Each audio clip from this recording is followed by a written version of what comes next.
What have you heard from Mustang Survival? Is Shannon Gallagher going to show up? I haven't heard anything personally from her, just what you've passed on to me. I will call her Monday morning. Okay. Yep, we need to get her down here. She's not unlike yourself. She hunts and fishes, and we're taking their products out to the show. Cool. So we're gonna have that support out at the show. So if she'll show up, that would be great. I'll see if I can get her down here. Let's talk a little bit about Daiichi hooks. Big program with Daiichi hooks, guys. You can click on worldrecordhooks.com. Daiichi has a program. If you're really lucky and you catch a world record fish, and you're going to have to go in there, they've got freshwater largemouth black bass, some crappies. What else, Jeremy? Saltwater stripers. Yeah, there's quite a few on there. There's a lot of fish that we don't have here locally, but coastal stuff. And shoot, I don't remember. There's a lot of stuff on there, though. Yeah. We'll click it on, but Ron Stalling from TTI Blakemore and Daiichi Hooks will be here. He's bringing out 250 hook package handouts for the guys. And anyway, long story short, if you whack a world record, and not the length record, we had that clarified, a weight record fish with a Daiichi hook, they'll hand you a check for $500,000. And if you bought them from the Sportsman's Warehouse, Jeremy, they'll give you a check for $50,000. Now you have to share that with Jenny and everybody else that works there, but keep that secret. Yeah, it's an excellent program. I'm really looking forward to. I fish with Daiichi hooks. The new hammer shad. I've been talking with Jennifer Duff. I've got the new hammer shad. I saw a picture of it. She sent us a preview on email. It looks really good. Awesome. She was supposed to keep that quiet. We're part of the secret. Yeah, you're part of the secret. Yeah. So it evolves. Telephone, telegraph, or tell Jenny Rigo all over the planet. It's good stuff. I really think that's going to be a good seller. We put a lot of thought and a lot of effort and a lot of testing into that particular color. And hopefully by the end of the year we'll be moving into a whole series of crankbaits like that. I want to finish up with Jeremy. Jeremy, across the board, bass fishing wise, what is your most popular selling soft plastic bait? Robo worms. Without a doubt. Robo worms, and you know what? The Berkeley power bait chigger craws. Really? Oh yeah, those things are killer. I'm shocked. You don't like them?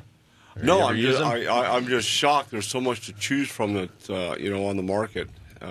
Those things put out a lot of movement down there. I mean, they got so many different limbs and things hanging off them that, when they're falling, if you put it on the back of a jig, it really slows everything down when it falls. So those things are really good. Yeah, it looks like some kind of extraterrestrial creature of some sort. Yeah. Yeah. Fish don't know what it is. Yeah. Those what about aftermarket scents?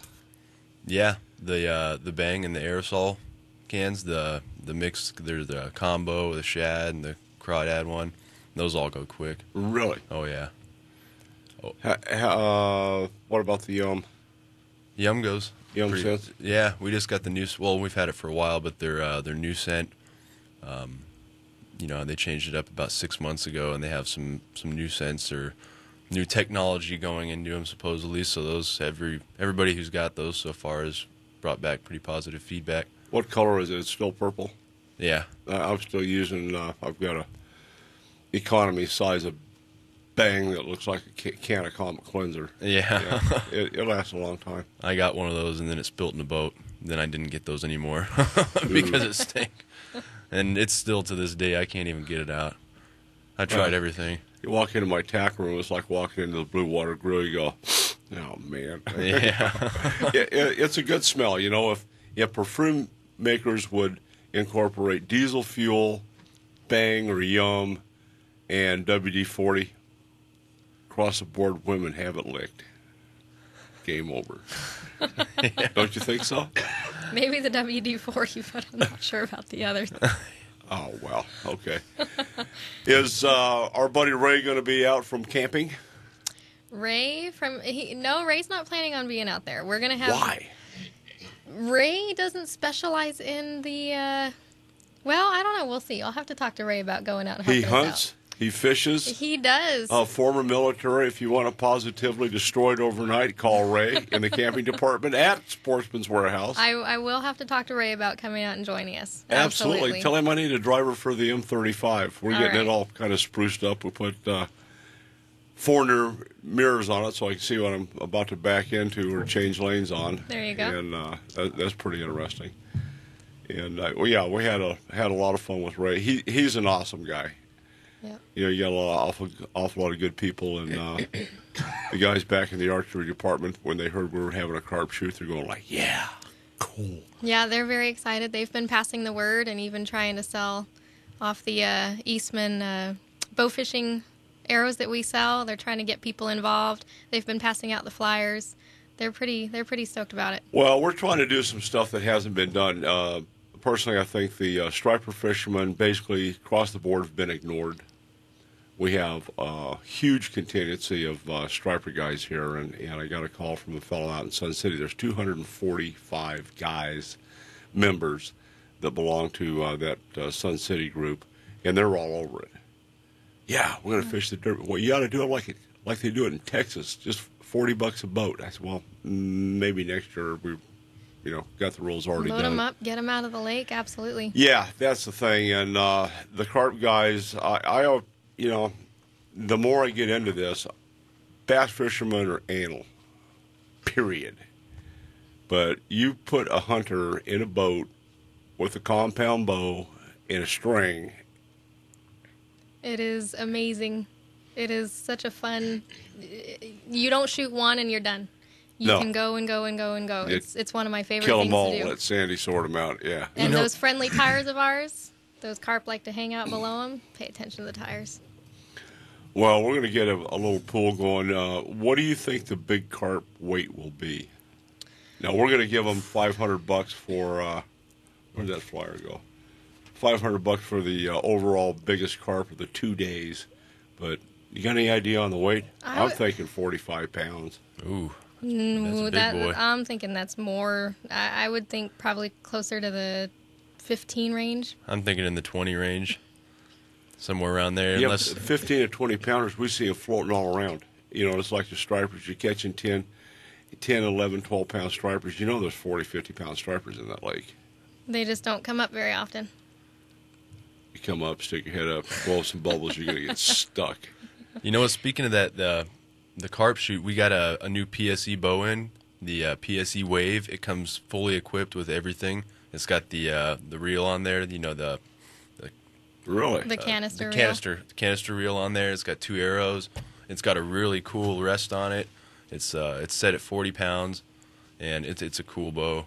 It's user-friendly for everyone at that 40-pound range. It's got a fish camouflage on it, blue fish camouflage. It kind of looks Get out. Yeah. No way. Yeah.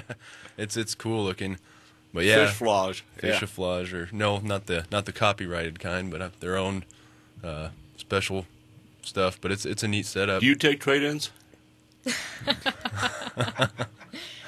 We just take money. Good old-fashioned hard-earned money. Yeah. Kind of hard to put that. Yeah, I got it. What's the price point on that PS? I started shooting PSEs. That was my first bow when I went clear to the top. Oh, yeah. Top of the line, and yeah. You know what? I think that one, don't quote me on it, but I think it's $359 for the whole setup. Really? Yeah. But you got everything you need when you pick that up. It's got everything. 2 arrows with it. Canister. Yeah, my grandson Mason's quite the outdoorsman. He's a good marksman and really been buckling down on the archery and stuff, and he fishes well. Larry the Lizard. Do you have those in your store? Larry the Lizard. Yep. No. Larry the Lizard, Hog Wild custom baits. No. I got to show you those. Yeah, I'd like to see one. That's something else I didn't want to tell anybody about. They displace a huge amount of water. They have ribs all the way down them, and there's a sound chamber in their tail. You're not going to have any secrets left after this is over. There isn't any. But the good news is, we can't catch each other's fish. Yeah. And some guys have a pair of lucky shorts or lucky socks, and it's, Paul Cormany this past Wednesday stuck at 11:32 over at Roseville. And that's just, that's luck. Paul's not that good. So, love you, Paul. So, Are you going to have some of your hiking and camping stuff out there? We'll have a little bit of that. The jumping jack's going to be the main item from the camping department. We're going to specialize on the fishing side out there. Alrighty, we're back. Jeremy, a couple things on the bow hunting side. What are the different brands of bows you carry? What you go in there and you see a lot of stuff in the archery department. What's your best-selling brand of bow? You know that offhand? Probably the Bear. Yeah, Bears. We got Diamond. The Razor Edges are real good beginner PSE, bows. we do sell a lot of the PSE. PSEs, Bear and PSE, I'm going to say, are the top two that we sell. Cross-board PSE. They've really stepped it up the last couple years. They've got some great technology out on the market. Their IBO speeds have really just taken off, and they're over 300 feet a second. Easy. Off the shelf. What do you shoot, Jenny? I shoot a Matthews. We don't sell Matthews. Matthews only sell for independent little shops. They're very dealer specific. They don't do the larger corporations. But that's my bow of choice. What's your draw length? I'm a small person. So what's your draw length? 24 1/4. 24 1/2 with my string loop. That'd be just right on mine with an overdraw. Very short. Yeah.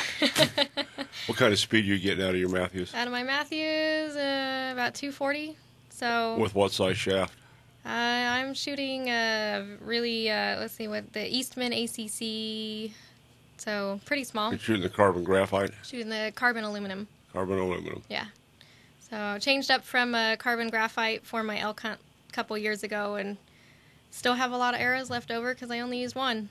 So that's what I'm shooting till I run out. What a braggart. Can't help it. Are you going to come out and shoot the smoke around? I don't know. It depends on how busy I'll be in the vendor hold tent. on. I will pay your entry fee to shoot the smoke around. Well, I'm not that good of a shot. On the spot. Now. Out hunting, I'm a different person. The 3D shoots and whatnot, you have to have a little bit more stamina than just a couple shots. So the smoke around is going to be tough. The kill zone is pretty thick. I don't expect too many pass-throughs. There's a couple of guys that are shooting, 100-pound limbs and, stupid stuff like that. But, right. The further you get away from the kill zone, the less dense it is. You will have a pass-through. So, and we're doing that for, to test the skills. And would you shoot the smoke around with one of your high-tech arrows, or would you shoot it with a straight aluminum? Shoot it with one of my Eastons.